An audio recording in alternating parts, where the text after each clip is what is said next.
Just go right into questions, guys, if that's okay. All right, go ahead. I tried to cover our best. Really impressed with the minutes he gave us.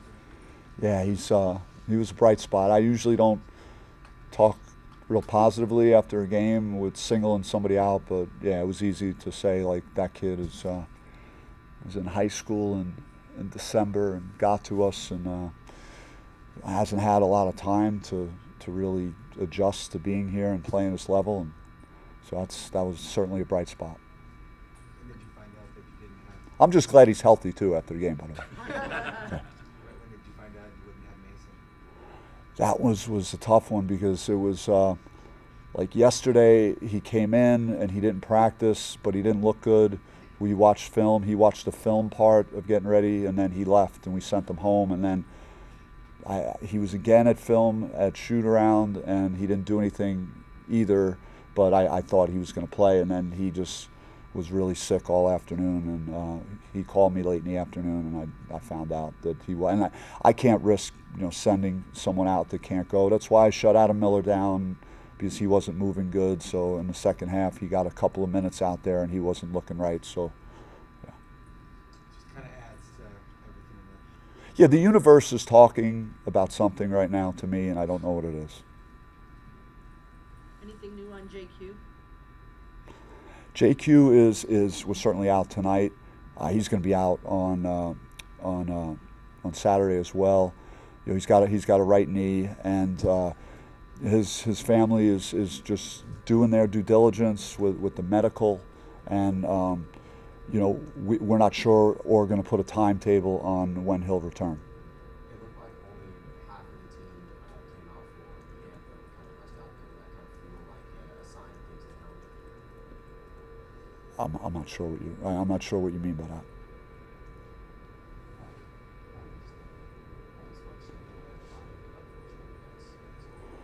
I mean, it's kind of the last thing that I thought I would get as a question today, but I'll address it. We were initially both teams not coming out. A couple of games ago, we decided it was a positive thing to come out for the anthem, so we started doing it. I think the last time we were here at DFA, we were all stuck out for like 2 extra minutes. So we didn't really have the exact timing set on it. And my remarks to the team took maybe about 30 seconds to a minute more. So I'll take the hit on that. We literally ran to get everybody out for the anthem. Given that you're so shorthanded against a really good team, you got to be pleased with how hard your guys played, and they didn't back down and they didn't quit. Yeah, I mean, I've been saying this most of the time in the losses, but it's we didn't have 4 starters in the game, and for a variety of reasons in this game against a team like this that I thought when we played them the first time, it was our first league game, they had a really solid non-conference, and they probably should have beat Ole Miss. They lost in overtime. Watching them, they looked a lot better in film, and I saw a team that day that I thought would be like an NCAA tournament type team, and that's what they are. They're strong. They got really good shooting. They run good stuff, and they're older. There are a lot of old guys on their team. Not all of them are old, but some of them are. For the guys that did play today, Joe Sansan, obviously 18, Jihad 19, Ali played pretty well. What do you make of how the team played despite only having 6.5 guys? I mean, it's not easy. So I give them a lot of credit, a lot of respect for not mailing it in, not putting their head down or feeling sorry for themselves. I thought we did the best we could, and the score, I think they were better. I mean, they had more options, more guys. So we had guys playing that haven't really played much or aren't in these roles or haven't been all year, and that's just the circumstances we're in. But they all stepped up and they gave us something, and they fought again. So. It seemed like a physical battle in that kind of aspect as well. A lot of times where guys are getting hit with hard screens or having to kind of elbow through in the paint. What do you make about the way that your team is able to kind of fight not only on the score sheet but also like physically, literally? I mean, they're tough kids, and we've been in a lot of hard games this year. I mean, our strength of schedule is super high. It's one of the top 10 or 15 or whatever it is in the country. So we've played a lot of good teams and been in a lot of close games. They don't haven't really backed out of many games so far, and that's just in their nature to try really hard. Other than conference direction, what's the most frustrating thing about 2025? I mean, when you see like Adam Miller go down and then he can't really come back, it's a microcosm of everything that's happened, you know, and it's just that's why I said, is the universe talking and saying something, or things just not meant to be? Is this like, because when I walked in the building, I had him for like 38 to 40 minutes.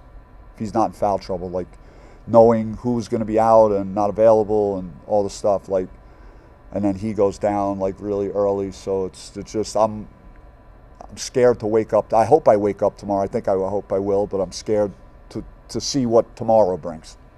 Coach, it seemed like defensively, I mean, the communication was there. When a team gets, as hot as they were from three, I mean, you've been obviously a shooting guard, you shot hot like that. How, frustrating was the defense? Because it seemed like the closeouts were there and they're just sinking. Yeah, we had some where, Saunders, I think, in transition, and I think we helped strong side on him once. You can't help strong side on him when he's in the corner.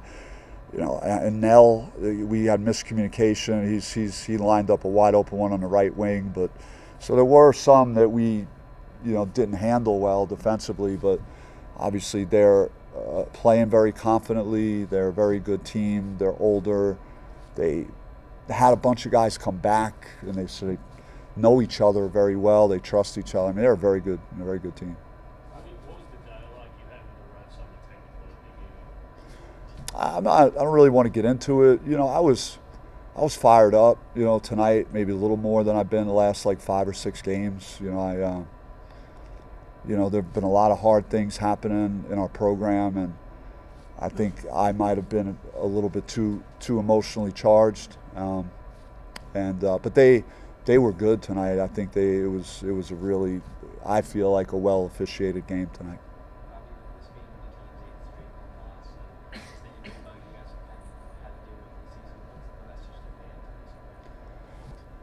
I mean, I thought it was a good crowd. I thought, it was they supported us. I'm glad that they did. We got to figure out how to play better here, but we're shorthanded in this game. There are several other games this year that we had no business losing here, so we have to own that, certainly. But we appreciate their support, and we talked about us playing better on the road in neutral games, and how do we play better here, and we just haven't solved that. couple more? Coach, with Ollie and Best look really great tonight, how does that forecast to next season?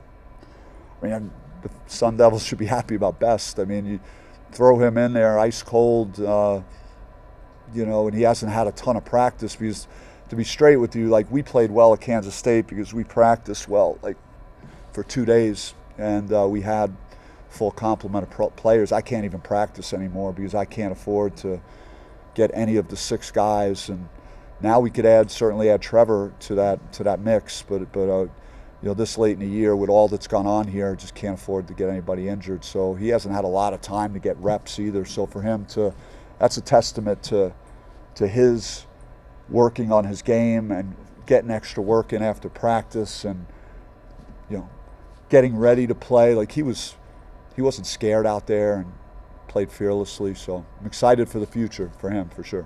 Was it Adam's knee? Was it a knee? No, he got elbowed early and like in the chest area. That was the first time, and then he got caught like right in his hip area. So it's on that. It's kind of a unfortunate play, but yeah. One more? Anybody? Good. Thank you, guys. Thank you.